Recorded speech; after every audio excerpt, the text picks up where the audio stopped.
I know what not feeling ready feels like. I was one.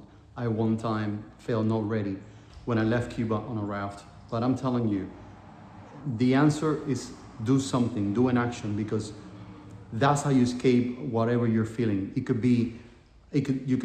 can call it a cage, you can call it whatever you want to call it, or you can call it, I feel trapped, but the reality is that if we don't take action, nothing is going to happen, you have to take that leap. And sometimes I refer as a cage as something that is in your mind.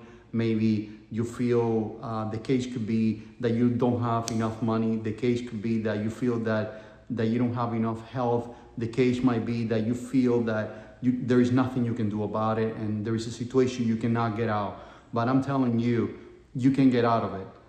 All you have to do, just take one small step today. For example, today I took one small step. I'm super busy with work and I couldn't get to do a YouTube video, but you know what? I did it.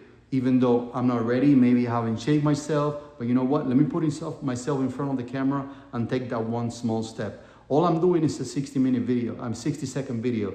I'm not even ready, guys. I don't script videos, so sometimes you're gonna see me that I make mistakes. So I don't do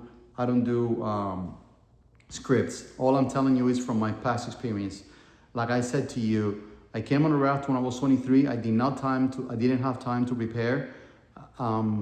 So that's how you take your small steps. It doesn't mean to risk your life for nothing. It means that in real life, your biggest step doesn't have to leave a country on a raft, but it could be take that small decision, take that extra hours at work. That's how you escape cages. That's how you escape environments it feels like a cage. It feels like entrapment.